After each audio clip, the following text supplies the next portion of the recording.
Wednesday afternoon to you, 4 o'clock time for Sports4CLE. Thanks for joining us. Hope you're having a good afternoon. So Browns continue trying to add to the staff on the offensive side of the ball after a couple of coaches were let go, getting ready for the draft as well. Let's welcome in Mary Kay Cabot, Browns beat reporter for Plain Dealer, cleveland.com. Mary Kay, appreciate the time. I know you've talked about this on the Orange and Brown Talk podcast as well. What's next for the Browns after Deshaun Watson and that setback that we found out about at Andrew Berry's press conference? Yeah, that was quite a shocker that Andrew dropped on us there. Now, what it doesn't change is their offseason plans for acquiring other quarterbacks. They were always going to do that. They were probably going to draft one, probably still will draft one somewhere, whether it be in the first round or somewhere else. And they will still go out and look for veteran quarterbacks as well, whether in a trade or free agency or whatever the case may be. So they will definitely add some new quarterbacks to the room. The room will have a totally different vibe to it. And the thing that it does change is how will Deshaun factor into the plans, if at all, for 2025? If he has to have another surgery, he's not going to play in 2025 probably. And it just seems to me that with this situation where he felt something not right in the repaired Achilles, it seems to me that there will probably have to be another procedure or surgery. Yeah, the thing about Achilles is it literally controls all your movement in those legs. So there is not any such thing as a minor Achilles injury. When your Achilles is ruptured, it's a long rehab if things go perfectly.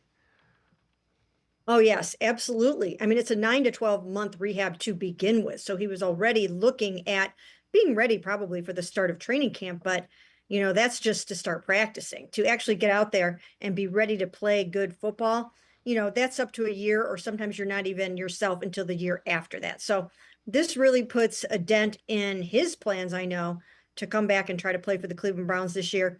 But I don't think he would have been the day one starter anyways. So the question, and I know you wrote an article about it, Kirk Cousins, do you think he's a legitimate option for the Browns in 2025 at quarterback? I think he will be one option. I do. I think he's somebody that they will look at. I think he'll be on the radar. In part because he had one of his best seasons with Kevin Stefanski in his first year as the coordinator in Minnesota. So I do think that Kirk Cousins will be a viable option for them. And one of the big reasons for that is because the price will be right. He is only going to need to make the veteran minimum of $1.255 million. And the Falcons are on the hook for $27.5 million minus what the new team will pay him. So he definitely fits the economic profile that the Browns will be looking for. And as long as they believe that he can come back strong again from kind of falling off a cliff this year, then I think he's somebody that will be on the radar. Yeah, and you know, when you saw him, he didn't look completely healthy. He's coming off an Achilles injury. Now, he's a few years older than Deshaun, but he didn't look completely healthy either. You mentioned that he has a no-trade clause, so he can force the Falcons to basically release him and get that deal. You also tweeted out yesterday, and we kind of expected this, the Browns will interview Tommy Rees for the offensive coordinator position. That's a guy that tight end coach, passing game specialist, young, really highly thought of in a lot of NFL circles. Yesterday on the show, we heard Nick Saban with just unbelievable remarks about him being one of the bright young coaching minds he's been around. What do you think the Browns are looking for in an offensive coordinator? I don't think that Kevin has any super specific set of criteria that he's looking for other than someone that can run an explosive and productive offense. You don't have to run a certain kind of system. You don't necessarily have to have called plays. You don't have to have been a coordinator. You just need to be explosive and have the potential to have someone come in here and score a bunch of points. That's what they need, and not turn the ball over. So those two things, if you can prove that you can get that out of an offense and out of a quarterback, that will be high on. Those will be high on the list. So this is kind of interesting, and this is the time of year you hear a lot of crazy things, and I kind of file this in that realm. Bleacher Report saying Doug Peterson's top NFL landing spots after being fired as the head coach of the Jaguars, they say Brown's offensive coordinator, would get the chance to relinquish some of the pressure that comes with being a head coach, instead focus on calling plays, leading the offense. It's what he did for Kansas City for a few years to earn his first head coaching gig with the Eagles. Low-stakes job for both sides. Not many expect Cleveland to be on the rise again next year. Other landing spots, Raiders offensive coordinator, Bears offensive coordinator. And again, you said there's no preconceived notions. It would just be interesting to see a guy with that level of experience land as an OC on the Browns staff. Well, if they did that, it would be the second straight former Browns quarterback to be offensive coordinator of the Cleveland Browns. So that would kind of be something. So we'll have to see how that goes. But certainly he's qualified. Certainly he would be good for the Cleveland Browns. And I'm sure that Kevin Stefanski probably has at least given it some thought or some consideration. I'm still trying to figure out who they're bringing in for some of these interviews. I don't have the list of names quite yet. Been working on that, but I wouldn't be surprised if he is one of them.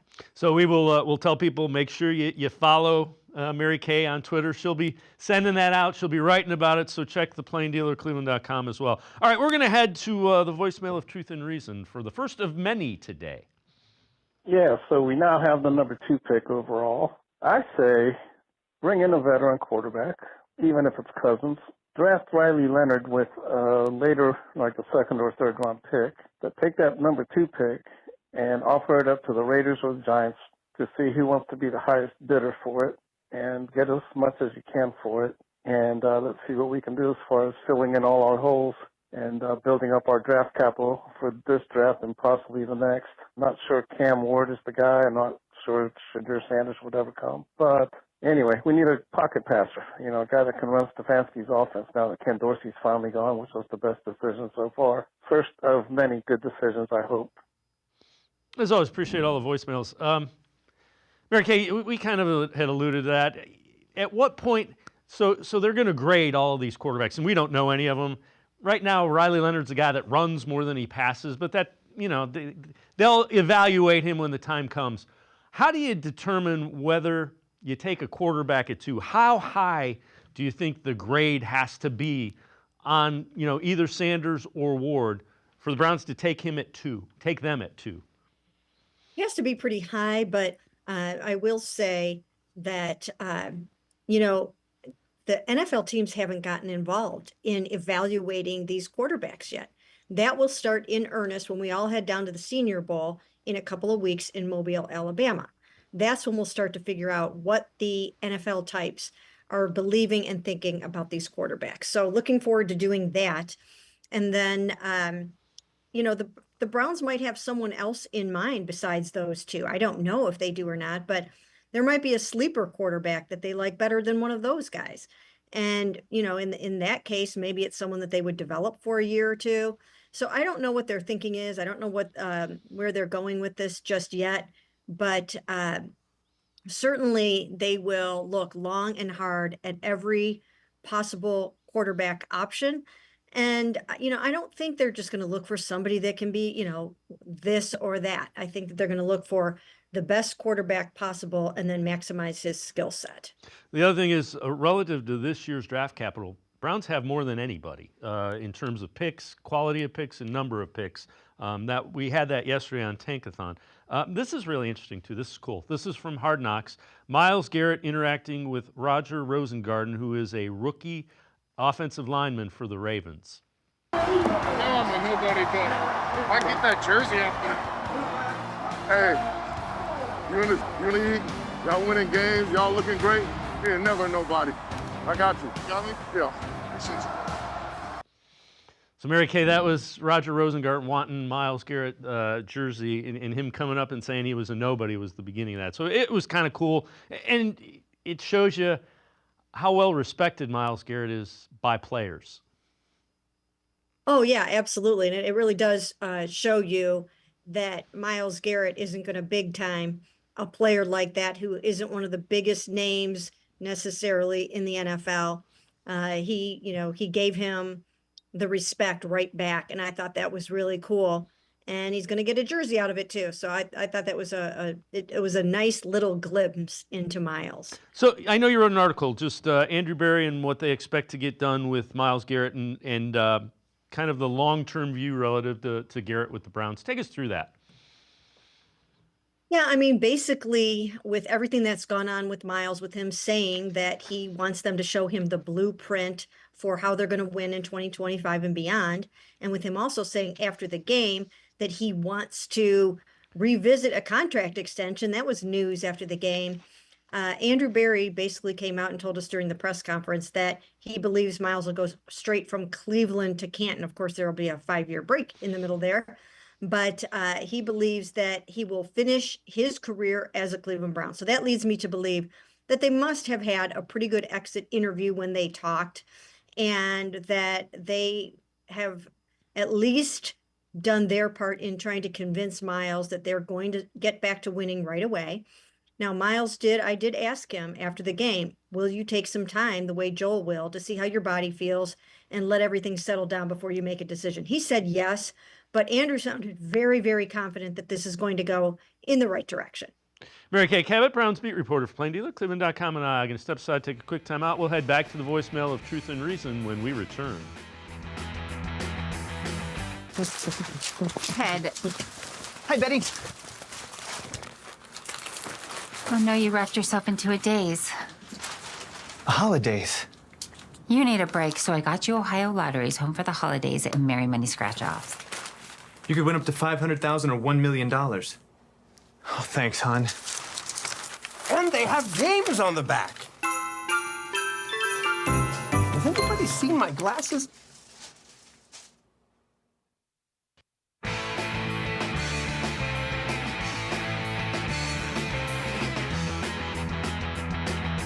We continue talking Browns with Mary Kay Cabot, Browns beat reporter from the Plain Dealer, cleveland.com. Let's head back to the voicemail of Truth and Reason. This horrible season's finally over. And here we are looking at what we're going to do for the future. And we are in a catch-22, I think. It's a bad cycle. We're going to end up with the top pick. We need a lot of new players. And I just don't know that this coach and GM is one we can trust with it. And I'm afraid they're going to take our top pick and draft a QB on a reach. Analytics say this is not a good thing, but if they draft a coach, they might buy themselves another year. And are you really wanting to bring in a new QB on coach and GM on a hot seat? He could potentially have multiple coaches and multiple coordinators and never really get a chance to pan out, even if he could be good. As always, appreciate all of the voicemails. Mary Kay, it's a valid concern. I know you kind of wrote or answered a Hey Mary Kay about Andrew Berry's draft history and can he be trusted to get this draft right. It's obviously a hugely important draft for the Browns. Yes, it really is. And as you mentioned, they have all kinds of draft capital, and they do have to get it right because they need some low budget players to come in here and start for them, especially with the big cap number for Deshaun Watson and for others this season. So it will be imperative that they hit on some of their draft picks, especially the first one.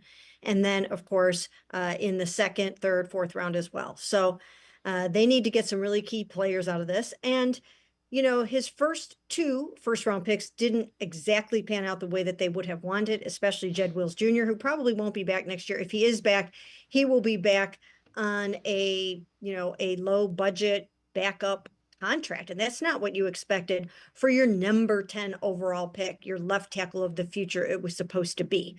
So it's a very, very important draft for these guys.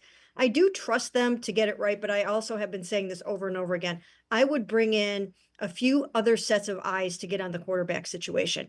Why not get all hands on deck, and even more so than just what you have in your building? I would go outside of the building and hire some consultants that might be able to help you make that pick. Yeah, I would agree wholeheartedly with that as far as the quarterback goes. The other thing is, missing if you're if you're at 2, that's a lot different than if you're at 10 or 20, whatever you drafted with. And people always point to Myles Garrett and Denzel Ward.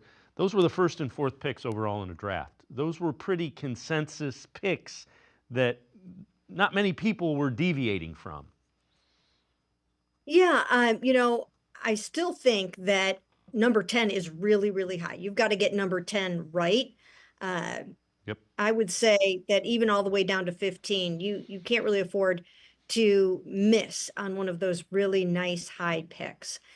So that one has to go down as an epic fail with Jed. And a lot of it had to do with injuries. I understand that. But, you see Tristan Wirfs and how he's playing left tackle for the Bucs right now. And the Browns could have had him. So that was an unfortunate pick. And it was their first round pick. So hopefully they'll get more of these right, especially the high ones moving forward.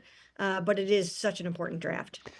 This is also interesting. So we're starting to hear some of the assistant GMs are being requested to be interviewed. So Tennessee Titans have requested to speak with Browns Assistant General Manager, Vice President of Football Operations, Catherine Hickman, coming from league sources. So the thing is if one of those assistant GMs gets hired, it's a compensatory third-round pick in this year's draft and next year's draft. Yeah, and she definitely is going to get that interview. So the Browns have granted permission for that, and good for her. She's just one of the best and brightest in the business, and good for the Browns for developing good young talent, and also in some cases minority talent. And Catherine's going to be really good. So here's hoping that she gets it. So you wrote an article about Jeremiah Owusu-Koramoah and the Browns hope he can play again after a scary neck injury. And when you don't hear an update, because there isn't an update, it's normal to be concerned about a player like JOK. Yeah, it is definitely a concern right now. They have not given any indication that he will definitely be back. Nobody ever says that. It's always, we're hopeful, we're hoping. And then we hear that, he's still traveling around, visiting with different doctors, trying to figure things out. So I just think that this is something to keep an eye on. Everyone, of course, is wishing and hoping the best for JOK. Whether or not he can resume his football career is another story. It's a scary neck injury. Even if you do get the green light from doctors, I think you have to think long and hard about whether or not you want to put yourself through that again. So also another article you wrote, Mike Hall Jr. knee injury in that final game. What's the outlook for Mike Hall in that coming back from that injury? Well, right now, I don't know the nature of the injury yet. I'm still sort of trying to figure that out. We know it's a months-long injury, not sure yet if it's going to require surgery, but that is a possibility. So that leads me to believe maybe it's the MCL again, which he had sprained earlier in the season. If it was an ACL, we would know he was undergoing surgery right away. So maybe it's not that. And if it is an ACL, that can be up to a year-long recovery. So that, that would be a significant setback. Still, the MCLs, those also take a long time to come back from, just like it did for those offensive linemen, DeJuan Jones and Jed Wills, when they had them in December. So this would be even later for Mike. So we'll have to see, but I'm guessing that it's something along those lines and that they're trying to decide right now whether or not he needs the surgery. And that's tough because when he was able to be on the field, you saw the things that the Browns saw in him that led them to take him in the second round of the draft. He looked pretty good. Yes, he did look pretty good. He was starting to show that explosiveness and that speed and that range and the instincts to get the ball carrier and to get where he needed to be and to get into the backfield. So he did definitely show some things, and there's a lot to look forward to there, but he also has to be able to stay on the field. He missed the first 5 games in a suspension. Then he had the sprained MCL, missed 4 more, and then he suffered the other knee injury. So hopefully he's not one of these players who where availability is a problem. All right, let's head back to the voicemail of Truth and Reason. All right, Dave. I have a 2-parter here. It's about the Browns and Haslam.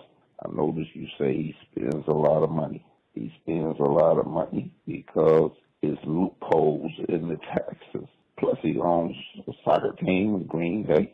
And the second part is, it's always new change. We went from the projected top 3 straight to the basement because of all these new changes. So I'm not convinced with his strategy and how everything is leaving apart. Don't know if Miles going to be here or what's going to happen after this. So that's my take. Don't trust Haslam. As always, appreciate all the voicemails. Mary Kay, again, the one thing that I said about Jimmy Haslam was he was willing to spend money because of his desire to find a way to win. You can point to the Deshaun Watson contract and all that. Again, they identified what they thought was a franchise quarterback, and it didn't work out. So I get why people are questioning it. What I don't question is his desire to bring a Super Bowl team to the Browns. Right, absolutely. And the Browns have hired their offensive line coach. So I know I keep looking down at my phone here, but that's why I'm doing that, because there's just a lot going on right now. So they've hired Mike Bloomgren as their new offensive line coach. They didn't waste any time replacing Andy Dickerson. And he is coming from his last place that he was at was, this is all just happening right now in real time. He served as the head coach at Rice University for 7 seasons. So that's where he is coming from. So, it's a new day for, for the Cleveland Browns, and they are already making their hires, which is, really, really interesting to see that they're going so quickly with this and certainly not wasting any time whatsoever. Yeah, you've got all the new coaching staffs that are going to have to be filled out as well, so they're trying to get ahead of the curve and get the guys they want. Mary Kay, Cabot, and I'm going to step aside, take one more time out. Other side of the break, we'll head back to the voicemail of Truth and Reason. Sports for CLE. I'll be right back. Come back to go forward. Back to learning new things. Back to pursuing your dreams. Tri-C has flexible learning options to fit your life. And every year, more than 1,000 local companies provide Tri-C students with real-world learning.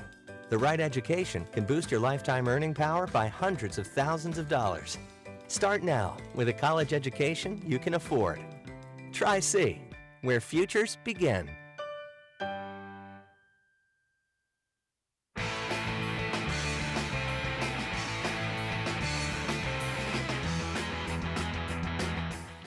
We continue talking Browns on Sports for CLE with Mary Kay Cabot, Browns beat reporter for Plain Dealer, cleveland.com. Let's head back to the voicemail of Truth and Reason. Hey, I'm from Colorado, and I say if the Browns go try to get Dion Sanders, I say go get the head coach from Colorado as well as your offensive coordinator. Thanks. Tell me what you think. Go Browns. As always, appreciate all the voicemails. Mary Kay, this was a tweet from Dion Sanders back in March 2018 relative to the Browns having the number 1 overall pick. Love what the Browns have done in the offseason, but if I am a young quarterback, ain't no way I'm going to Cleveland. I would try to pull an Eli Manning if possible. Think about that. Hashtag think about that. Hashtag truth. So the only reason I bring that up, if that was his thought process in 2018 relative to the quarterback position in the Browns, man, I don't know if I want to go down that road. If with that, I mean, he made that pretty clear. So that thought would scare me relative to Dion Sanders. Yeah, it's something to think about. It's definitely something to think about. We're going to have to see where his head is at with all of this over the next couple of months. I mean, if this is going to be a problem, then you have to take that into account. You can't get yourself into that type of situation when you're trying to really upgrade your quarterback position. So that's something to keep in mind. Once again, we don't even know if he is the Browns' number 1 choice. We're not exactly sure how that's going to go down yet, but that's something they're going to have to look in. Yep, and there will be additional due diligence just, based on that without question. Field Yates is now the ESPN draft analyst. He was asked about the possibility of the Browns taking a quarterback at number 2. Here's his answer to that. I'm not totally sold the Browns are going with a quarterback with their first pick in the draft. And I think there are a lot of reasons for that. One of which is that, you got to love these players. You can't simply take one because you have this opportunity. I have been in that camp in the past where, hey, you just don't know if you're going to be picking number 2 overall again. And for a team who obviously has been at a deficit with first-round capital, this is a golden opportunity for them. That being said, when it's not a class that is totally jam-packed with quarterbacks that you really trust and believe in, then you don't just force the issue. And Mary Kay, you and I have talked about that. I agree with that. That is kind of very concisely, I think, the way the Browns are looking at this. Yeah, I mean, they're going to make sure that they get the right quarterback, and it's not going to be a situation where they're just going to take someone for the sake of drafting one. They're going to make sure that they get it right, and they absolutely have to. They can't afford to get this one wrong after everything that they have obviously been through. So, we'll see. I'm looking forward to getting down to Mobile, see what's there, starting to talk to people, and see, what they have. Of course, you want to have someone on their rookie contract. That's what you really would want to have right now. But I can't honestly say that, absolutely it's written in stone that they are going to take a quarterback at number 2 yet. All right, so before I let you go, this is from Doug Poundaley. 3 changes the Browns must make to avoid disaster in 2025. Number 1, trust DeJuan Jones at left tackle, but draft several versatile linemen anyway. Number 2, re-sign Nick Chubb, but aim to sign more reliable running backs to back him up. And number 3, get Denzel Ward, help in the secondary. Relative to DeJuan Jones, it's unfortunate he didn't play enough that you really have a great feel for who he is exactly because he got injured again.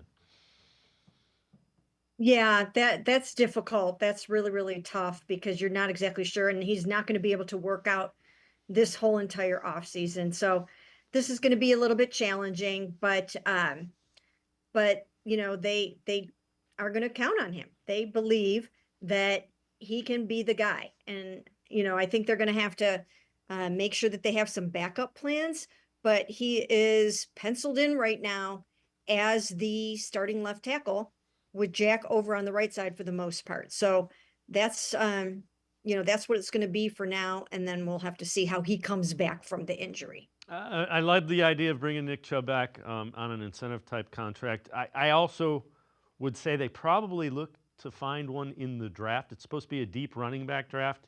You think they may look to draft a running back, 3rd, 4th round? There's supposedly a lot of guys that can be really good running backs, and you can probably get one in that draft range. Yeah, I would think so. It's not really all that hard to find one, and they will find one. And I think Andrew Berry made it pretty clear the other day that there's a good chance that Nick Chubb might not be back. So it definitely is time to go out and find another good power running back that you can pair with Jerome Ford. And relative to the secondary, I would assume they look at some safety help. It's also supposed to be a draft that has safeties in it, and that Rodney McLeod retires.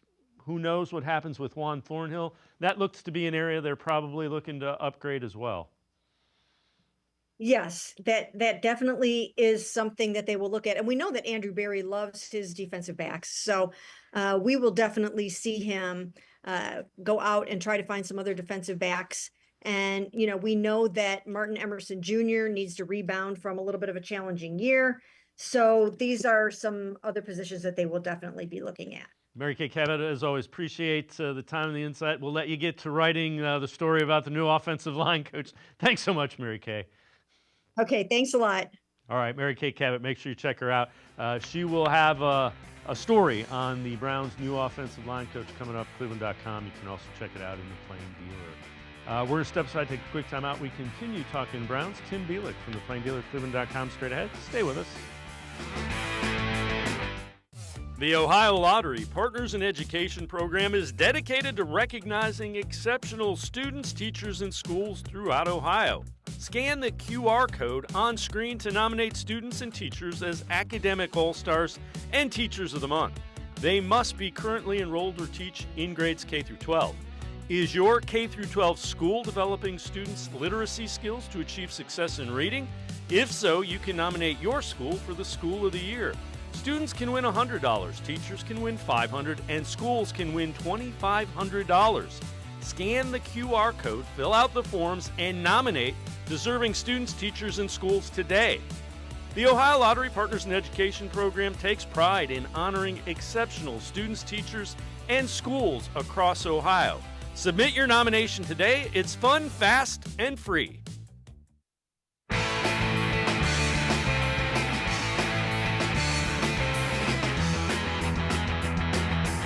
We continue talking Browns on Sports4CLE. Let's head back to the voicemail of Truth and Reason. Hey, you got this about Watson, and when he first came out for shoulder surgery, it seemed like, his first 7 games at times, he would scared throw the ball downfield because he didn't have confidence in his shoulder. It was a lot going on with him physically and mentally with his play. Plus, the protection didn't do him no favor at times either. So let me know what you guys think of that, and you guys have a good one. Go Browns. As always, appreciate all of the voicemails. Let's welcome in Tim Bielik from the Plain Dealer, cleveland.com. Tim, I think that's part of it. The other thing was he just didn't seem he didn't process what the offense was quickly enough. It was almost like and then the line problems compounded it, and he tried to run and he couldn't get away. It wasn't any one thing. There was about 8 factors that all added up to just being a mess. 100%. I think, with when it comes to the shoulder, and obviously it was an unprecedented surgery for a quarterback, something we haven't seen from a quarterback coming in at any point really in the NFL, having that kind of surgery for the glenoid fracture and the throwing shoulder. So I kind of agree with you, though, that I think, maybe he was slow to process things, that he didn't trust his eyes necessarily, didn't trust what he was seeing. And if you don't trust your eyes, you don't just let it rip in the NFL. You're probably going to pay for it, and sometimes you're going to be hesitant. And it looked like Watson at times was hesitant because for whatever reason he just didn't trust what was kind of out there. So, like you said, it like the whole offense in general in 2024, it's just a confluence of factors that played into Deshaun Watson not playing well before his injury. Yeah, and he's a guy that I thought processed things really quickly when he was at his best in Houston, just as an added note. All right, we heard a little bit earlier Mary Kay talking about the new offensive line coach. Here's a little bit more about him. Mike Bloomgren. Last 7 years, he was the head coach at Rice University, so in the college. Started that 2018. Does have NFL pedigree as well. His first job was an NFL job with the Jets, 2007. Offensive quality control coach for 2 seasons. Brian Schottenheimer was the OC. Bill Callahan was the offensive line coach. And he stayed with the Jets and kind of moved around when Rex Ryan became head coach. But he is a guy who worked under Bill Callahan for an amount of time. So I'm not going to pretend to know a lot about Rice football, but it's a guy that was a head coach in college and coached with Bill Callahan. So I like that. And connecting those dots, I like those 2 things. Yeah, this isn't going to be the first time we're going to talk about a guy with a lot of college experience potentially having role with the Browns. I mean, last year they brought in Tommy Rees from Alabama at the time as their tight ends coach, pass game coordinator. Now he's, potentially he has a shot potentially be the offensive coordinator. So you look at Mike Bloomgren, like you said, worked under Bill Callahan. And I think if you're the Browns, considering how much of the offensive line took a step back, maybe trying to go back to the Callahan coaching tree, for lack of a better term, as it were, it makes a lot of sense. And yeah, Bloomgren has been a head coach of Rice for 7 years, so I think that's good experience. It's good to have that kind of wealth of experience coming back in the NFL, but the fact that he has been in the NFL for a handful of years beforehand, I think it makes it an interesting hire. It was kind of a name that kind of, I guess, in a sense, maybe came out of nowhere. But, I'm curious to kind of see how it comes up. But definitely they needed to find a new offensive line coach after Andy Dickerson. So we'll see how Mike Bloomgren pans out, especially with those Callahan connections. All right, so another name, you mentioned Tommy Rees, another name that is kind of been out there quite a bit is Clint Kubiak. So Albert Breer tweets this out. He says Clint Kubiak is a name to keep an eye out for. Still under contract with New Orleans. Saints fired their coach midway through the season. So there a lot of uncertainty in that coaching realm relative to the Saints. So he could very well be free. If the Browns want to interview him as an offensive coordinator, he probably can do that. There's some question now about Tommy Rees. the thought is Mike Vrabel, who's going to end up somewhere because everybody wants to interview Mike Vrabel. He could want Tommy Rees as his offensive coordinator because they worked hand in hand so closely this year with the tight ends. Yeah, I mean, it all makes for a very interesting next couple of weeks to kind of see how this all plays out. You know, who's gonna be who Mike Vrabel's gonna say yes to as far as a head coaching job, because you said it, pretty much everybody is gonna talk to Mike Vrabel. Everybody's gonna try and get Mike Vrabel, probably the hottest candidate, hottest commodity as far as candidates go in this head coaching cycle. So it'll be interesting to kind of see where he goes. And going offensive coordinator with Clint Kubiak, the big thing that stood out to me with the Saints is they had a lot of receivers go down with injury. I mean, you know, just they had a banged up offense for most of the season. Spencer Rattler, a day 3 pick, had to start a good portion of the season with Derek Carr injured. But when Kubiak started with the Saints, I mean, they ripped off 90+ points on between the first 2 games of the season, put up a massive performance against the Cowboys in week 2, the week after they had shut the Browns down. So at that time, the Saints looked like, you know, they were going to be a team that was going to contend, and then they kind of fall apart. They make the head coaching change. They get rid of Dennis Allen, bring in Darren Rizzi as the interim. So, I mean, it would make for a good fit. I think if the Browns want to bring in Clint Kubiak, we know the connections with, you know, the Kubiaks and the Stefanski system. There's obviously a lot of similarities. So if you're going to go back to the Kevin Stefanski offense, bringing in a guy like Clint Kubiak who's very well versed in those concepts, it makes a lot of sense. And obviously Tommy Rees also, just the fact that he was on the staff a year ago with the Browns, there's a good portion of continuity there that I think makes a lot of sense. So it's going to be interesting to see over the next couple weeks how this all plays out. All right, so you did a poll and wrote an article about it. What should the Browns do at number 2? And when we took a look at this, trade down was the winner with 48+%. Draft Cam Ward, if available, was 26. Draft Travis Hunter, if available, 17. And draft Shedeur Sanders way off the pace, down at 8%, just under 8%. When I look at it, I don't love either of the quarterbacks, and I haven't studied them, and I don't study. I've watched them multiple times, and in watching multiple times, I'm like, man, there are, and they're good quarterbacks, don't get me wrong, but there are certain things that you look at, you know, that are there. Cam Ward has some plays where you're going, man, what are you doing? And Sanders has some that's like, throw the ball, throw the ball, throw the ball. Oh, there are certain things that you look at, and it's like, that's not an elite level NFL quarterback.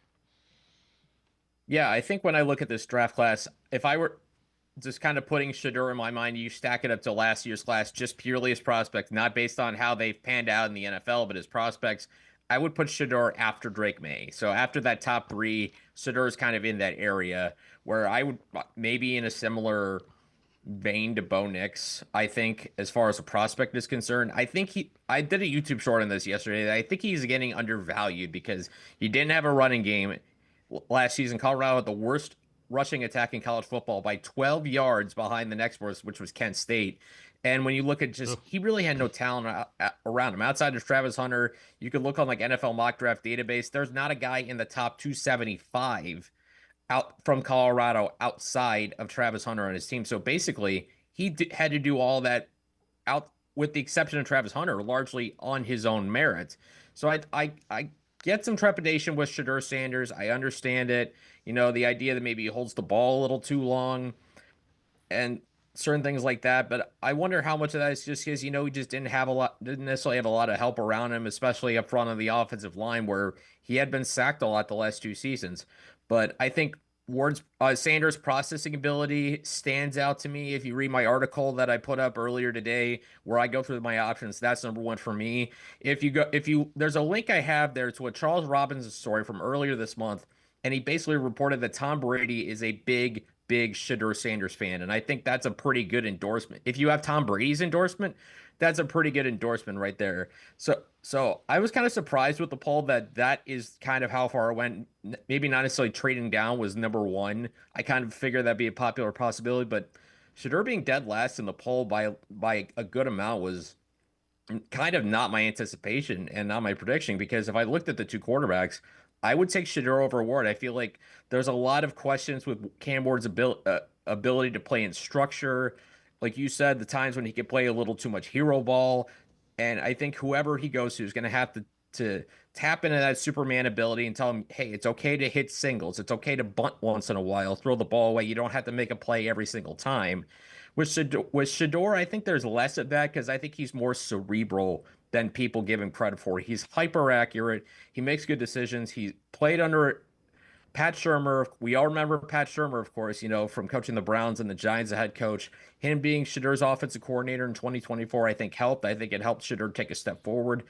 Yeah, if you're going to compare these two guys to the top quarterbacks in last year's draft, of course they're not going to be up there. But I think, to me, I'm not as sold just yet on 2026. I need to see more of those guys like Arch Manning, Lenora Sellers, Nico Iamaleava. I need to see more of those guys before I'm ready to put, say this is a guy I really like. Shadeur's a guy I've liked since the end of last season, since the end of 2023, and he's only gotten better this year. Yeah, the concern I have with Sanders, and we showed it earlier in the show with Mary Kay, Dion tweeting out in 2018, wouldn't let a young quarterback go to the Browns. He'd pull an Eli Manning. So that you've got to do the due diligence with that and figure that into it without question.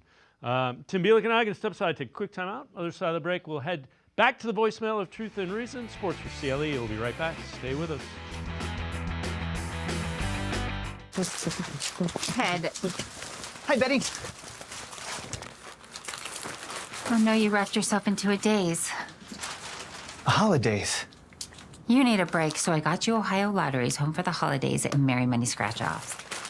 You could win up to $500,000 or $1 million. Oh, thanks, hon. And they have games on the back. Has anybody seen my glasses?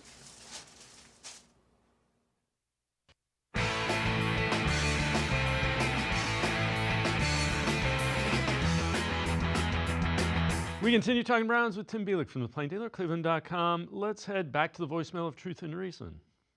I just want to ask about the possibility of the Cleveland Browns looking for a quarterback out of either North Dakota State or South Dakota State. Both teams have quarterbacks that seem to be pretty good, even though they come from the Sub-Bowl division. As always, appreciate all of the voicemails. So he's talking about Cam Miller and Mark Gronowski. Tim, again, those would be late day 3, early, undrafted free agents that they're going to need a little bit more time to develop even. And Cam Miller just won another national championship, I think it was Monday. Yeah, first off, I want to give the caller props for watching some FCS football. They've had some great football the last couple of weeks. Bison getting the win on Monday night. But sorry to disappoint our caller, but yesterday news came out that Mark Gronowski of South Dakota State is going to Iowa, so he's going to play FBS football next season. So unfortunately, he's not in this draft this year. When I look at Cam Miller, obviously, just looking up his numbers right now, a lot of starting experience, very accurate, just didn't really turn the football over. 19 total interceptions in 67 games. Now with North Dakota State, that's a team that I think is more predicated on balanced offense. That's not a team that's necessarily going to air the football out. But we've seen, obviously, North Dakota State's produced some quarterbacks that have gotten their shot in the NFL. Carson Wentz won 2nd overall. Trey Lance 3rd overall. Obviously, mixed results with both of them. Carson Wentz really hasn't been the same guy since his 2nd season, and Trey Lance never really lived up to his 3rd pick status. So I think with guys from the FCS, obviously that's such a massive transition to the NFL, even more so than the FBS, because you're jumping from below the Group of 5 level, above the Power 4, to the NFL. That going from the SEC and the Big Ten to the NFL alone is a massive jump. Going from the FCS, that's a galactic jump. So, I mean, that's certainly a day 3 flyer. The Browns will have a lot of day 3 picks, you would imagine, this year. Maybe it's worth throwing a flyer out there if you like Cam Miller more than maybe you like a Kyle McCord or Riley Leonard or somebody like that on day 3. But it asks a lot for those FCS quarterbacks to really come to the NFL and have a lot of success. It just doesn't really happen that much. So Field Yates, ESPN's draft analyst, asked what he thought the Browns should do with the 2nd pick in the draft. I would have the Tennessee Titans taking Cam Ward, and I would have the Cleveland Browns doing everything in their power to move down from pick 2, probably to pick 6. That would be the Las Vegas Raiders, who, as we know, are going to be on the quarterback hunt this offseason as well. They have enough needs elsewhere that I think align really well with the board. If they were to move down a few spots, left tackle, I think, would be amongst the most obvious ones. Will Campbell, LSU left tackle, is right there for me at the very top of the left tackle board. Over Banks from Texas. Over Banks? I think that's I think that Banks is a bigger bodied, thicker lower half guy. Will Campbell is a freaky athlete. I mean, really terrific feet. It's hard to find guys who can move quite as effortlessly as Will Campbell does. Tim, again, I get the, and this kind of plays to your point. If Tom Brady likes him, what can you get? What do you want to give me, Raiders? You want to give me 2 number ones to move up to number 2? A number 1 and a 2 this year? Yeah, and this will go back a little bit. I'm going to deviate a little bit to another YouTube short I dropped earlier today where I'm not necessarily 100% buying the idea that Dion would tell teams not to draft Shedeur because, I mean, if you're as confident as we all believe Dion Sanders is, you should believe your son can play and succeed anywhere if he believes he's the best quarterback in this draft. But that's a story for another day. If you're the Browns and you're not convinced Shedeur is going to be the guy for you, that you don't think he's that much better than Cam Ward, or you don't believe he's going to be the guy that kind of puts you past the Steelers and the Ravens contending for those other teams contending in the AFC, then there's no reason to try and force it. And you can still create that bidding war. You have the Giants, the Raiders, the Jets. If you want to throw the Saints in there, you could have a massive bidding war. And if a team's willing to give you another one in 2026, possibly even a one in 2027, I mean, you could potentially get a king's ransom on top of what's already a pretty good stockpile of draft capital. That's one way to rebuild a roster. It's kind of what the Seahawks were able to do with the Russell Wilson trade. Yeah, they didn't make the playoffs this year, but they got a lot. They got a lot from Denver, and they really did a great job of maximizing that return and getting some quality starting players. At the end of the day, though, they don't really have the quarterback that can really take them over the top. So that's the ultimate catch. That's the ultimate thing you have to weigh is if you believe in the quarterback, even if there's if you're not 100% convinced, if you're maybe 85% convinced, then I think you take the shot. But if you're like 50% convinced, if you have reservations, then you see if Vegas gets desperate and if they're willing to just give you a king's ransom and a half to jump over the Giants to go get Shedeur. It's interesting. It's going to be an interesting discussion, I think, for the next 3 months, how that plays out. Yeah, and it all comes down to what is the risk? How sure are you that this guy can be a quarterback for you? If you're taking him number 2, he's got to be the quarterback for the next 10 years. Otherwise, you've booted the pick. And we've done enough of that the last few years with number 1 picks. Tim Bielik, as always, great stuff. Appreciate the time and the insight. Thanks very much, Tim. You got it. Thanks for having me, guys. Have a good day. Tim Bielik, make sure you check him out. Plain Dealer, cleveland.com. Always really good and insightful stuff. We're going to step aside, take a quick time out. Dalton Wasserman, PFF data analyst, co-host of the PFF College Football Show. Straight ahead, stay with us. Come back to Go Forward. Back to learning new things. Back to pursuing your dreams. Tri-C has flexible learning options to fit your life. And every year, more than 1,000 local companies provide Tri-C students with real-world learning. The right education can boost your lifetime earning power by hundreds of thousands of dollars. Start now with a college education you can afford. Tri-C, where futures begin. Ted. Hi, Betty. Oh no, you wrapped yourself into a daze. Holidays. You need a break, so I got you Ohio Lotteries home for the holidays and Merry Money Scratch-Offs. You could win up to $500,000 or $1 million. Oh, thanks, hon. And they have games on the back. Has anybody seen my glasses? I am powerful beyond my wildest imagination.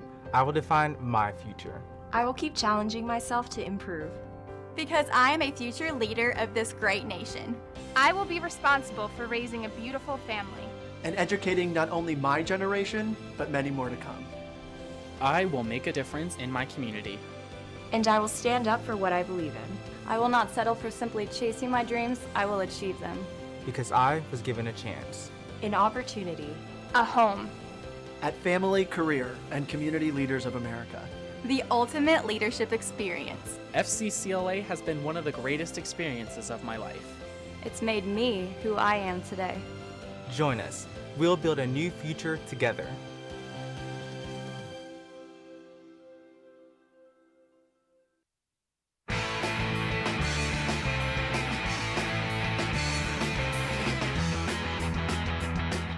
We continue talking Browns here on Sports4CLE. Let's head back to the voicemail of Truth and Reason.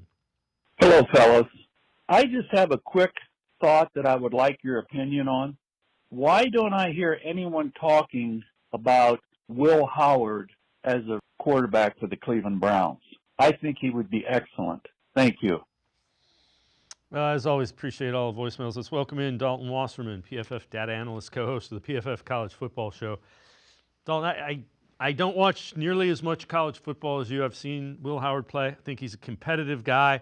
I think he's probably a day 3, maybe late day 2, but probably day 3 pick at best.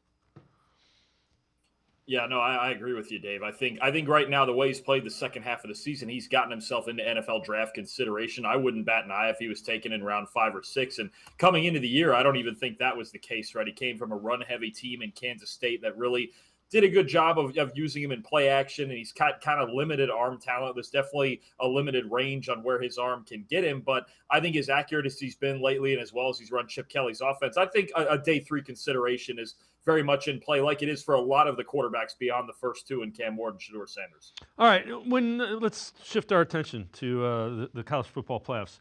When you look at Ohio State, first 2 games, they've been ridiculously good, especially early. What's been the most impressive part of the Buckeyes? For me, it's actually been the coaching, and I know everybody obviously got on Ryan Day after the Michigan loss, but Ryan Day, Chip Kelly, their offensive coordinator, and Jim Knowles, their defensive coordinator, have done a great job. They did a great job, I think, preparing before the Tennessee game with 3 weeks of prep to really lean into the strengths of this team, right? I think offensively, they mixed up the schemes a little bit. They became more of a perimeter team, throwing the ball to the outside, running the ball to the outside with all their offensive line injuries. And then defensively, I think Jim Knowles has really embraced Caleb Downs at safety as the heart and soul of this defense, and he's pretty much basing all of his coverages around the talents of Downs. I think it's been a spectacular coaching job as much as anything through these first 2 playoff games. Yeah, there are times when I'm watching it where it looks like he's got Caleb Downs almost playing a middle linebacker spot. He's playing in the middle of the field, close to the line of scrimmage. Yeah, no, absolutely. That's one of the adjustments is they've got Jordan Hancock and Lathan Ransom playing deep halves. And you mentioned it, Caleb Downs, he's helping in run support. He's helping in coverage over the middle of the field. It's almost this 3 safety look, but you're right. Downs as a hybrid and a guy that you can't really block, and it's hard to attack him down the middle of the field. He's become the key to their whole defense, and you have to know where he is on every snap. All right, when you look at Ohio State, Texas, biggest challenge for the Buckeyes in this game? I think it's just the acceptance that the Buckeyes are not going to run the ball well between the tackles with the injuries up front. And that's going to be the case again in this game with a really good Texas defensive line with guys like Alfred Collins and Vernon Broughton, especially on the inside. So you're going to see, Ohio State going to continue to work to the outside. And then the challenge beyond that is this is arguably the best secondary in the country. You've got Jahdae Barron at corner, the Thorpe Award winner, Michael Taff and Andrew Makuba are fantastic players at safety. So if there is one team left that maybe, just maybe, can cover Jeremiah Smith and Emeka Ibuka on the outside, it would be Texas. So when I watch these games, particularly Tennessee and Oregon, I thought Ohio State was much more aggressive than they were in their 2 other big games, 3 other big games even, Penn State, Oregon, and Michigan. It was almost like in Big Ten play, they were, I don't want to say, they were afraid to lose. Here they just went after it. From the very opening kickoff, they're like, let's just go see what, can you cover us, basically. Yeah, it's been fun to watch. I mean, and I'm with you. There was games earlier in the year, and I was even at the Penn State game where it felt like it took a quarter and a half for them to finally make the adjustment and then get up tempo and get into everything they wanted to get to. I think you're right. They've made a decision from the very first snap of the game. We're going to get aggressive, or we're going to set everything up because our 2 best players are these 2 wide receivers on the outside. It's not to say Will Howard and Quinshon Judkins and Travion Henderson aren't good in the run game, but with where their offensive line is, they've become a perimeter team. And I think the fact that they've embraced that earlier in games is throwing teams off in these playoffs, as well as the different schemes that they're running on the outside. But Jeremiah Smith, when you have that guy as a freak of nature on the outside, you have to establish that early, because it's very possible there's no one in the country that can cover him. So what decides this game? When you look at Ohio State, Texas, right to play for a national winner plays for a national championship. What decides this one? I think what decides it is Quinn Ewers on the Texas side, and I think he's going to have to play the best game, I would argue, of his career. I think these are the two best defenses in college football. Ewers has shown us always flashes of what he can do. We've seen 2 wins over Alabama. We saw, last week even against Arizona State, he was great on the first drive and he was great in overtime. But all the time in between there, it was really, really shaky, especially with a fourth quarter interception and throwing some balls in double coverage. So I think if this game is going to go Texas way, Quinn Ewers is going to have to play his best game. And I think, like we mentioned before with Caleb Downs and Jim Knowles, the way he's calling the defense, I think it's going to take some extremely high-level quarterback play to score a lot of points on this Ohio State defense. I think for Texas, it comes down to Quinn Ewers. And if he plays a similar inconsistent manner to the way he's played all season, then I like Ohio State. Yeah, and the other thing we haven't talked about a ton, Ohio State's defense has really enabled the offense to be as aggressive, because they've come out and been just as aggressive on the other side of the ball. Absolutely. They're our highest graded defense in our metrics. They've got playmakers at all 3 levels, at elite playmakers, first-round type talents at all 3 levels. And again, Jim Knowles making the adjustments. I think he's called great games all year. And you look, if you take out the 2 Oregon games, which, that's a top 3 to 5 offense in the country, they're giving up less than 10 points a game. So their defense is going to show up. It's going to be a fantastic battle in the trenches, on the outside with Texas, their secondary too. And Ohio State's got a great secondary also. I think everything about both defenses in this game is there's just so much talent, right? There's so much talent, and these two, they go about it a little bit different ways as far as the schematics. But no, Ohio State's defense gives them a chance to beat anybody, and that's no different this week. So let's talk a little bit about the game Thursday night, Penn State and Notre Dame. Just your thoughts on it. Penn State's playing pretty well. Notre Dame found a way to beat Georgia. 2 teams with that are almost exactly the same build, and they have exactly the same goals. They've got 2 good backs they want to run the football with. Notre Dame has the added dimension of Riley Leonard's legs at quarterback, and then both of them not great at wide receiver. Penn State has a fantastic tight end who's almost guaranteed now to go first round, in Tyler Warren, but you have 2 good defenses that you don't want to be in obvious passing situations with. So I think the goal for both teams on early downs is for, Penn State to keep running the ball. Katron Allen's been fantastic the last 5-6 weeks. Jeremiah Love for Notre Dame's been great all season. Who can establish the run? Who can stay ahead of the chains? Because I think the team that more often is in 3rd and 8, 3rd and 9 is going to have a big problem between Penn State's pass rush being as good as it is and Notre Dame's secondary with their man-to-man coverage is fantastic. This is going to be a down and distance, grinded out defensive type of game, and both teams have a lot of the same goals. So when you look at this, what do you see as keys to this game and coming away with a win? I think for Penn State, it's tackling. They've missed 57 tackles their last 3 games, and Jeremiah Love, just like Ashton Ginty was in their last game, Jeremiah Love's one of the hardest guys to tackle, and Riley Leonard's one of the hardest quarterbacks to tackle. And for Notre Dame's offense, there's been a couple times this year, including last week against Georgia, where Riley Leonard's legs were actually the equalizer in the design run game. So for Penn State, to me, it's tackling, and for Notre Dame, defensively, it's continuing to dominate man-to-man coverage. And what is their answer for Tyler Warren? If Penn State can have somebody on the outside make maybe 4 to 5 plays that tip the scales in their favor in this game, that's great. But if they're solely relying on Tyler Warren in the run game, there's only so long you can do that, right, without any answers at wide receiver. So I think it's going to be about which team can really be more physical on offense and which team can diversify just enough to get something that's out of their usual line of success. All right, before I let you go, we have a lot of, obviously, fans here are paying attention to quarterbacks. There's a guy at Penn State who everybody knows is a local guy from Medina, which is just south of Cleveland here, Drew Aller. What have you seen from him in the 2 playoff games? And just, he's a kid that I've seen a lot. He has a big arm. He hadn't been able to show it because of the line and the wide receivers in Penn State. What have you seen from him relative to being an NFL type quarterback?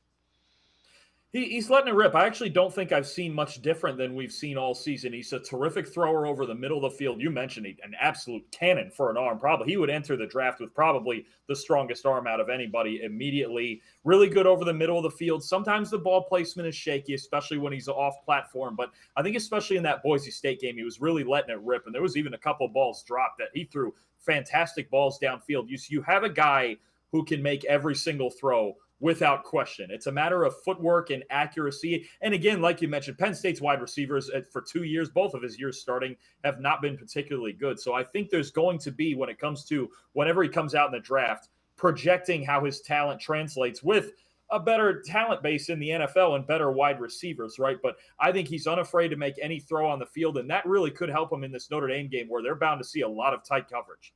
Dalton Wasserman, as always, great stuff. Appreciate the time and the insight. Thanks very much, Dalton. Appreciate you as always, Dave. Thank you. Dalton Wasserman, PFF data analyst. He is the co-host of the PFF College Football Show. Make sure you check him out. Always really good stuff. It's going to do it for this edition of Sports for CLE. We will see you back here tomorrow at 4 o'clock. Have a great night, everybody. See you tomorrow at 4 on Sports for CLE.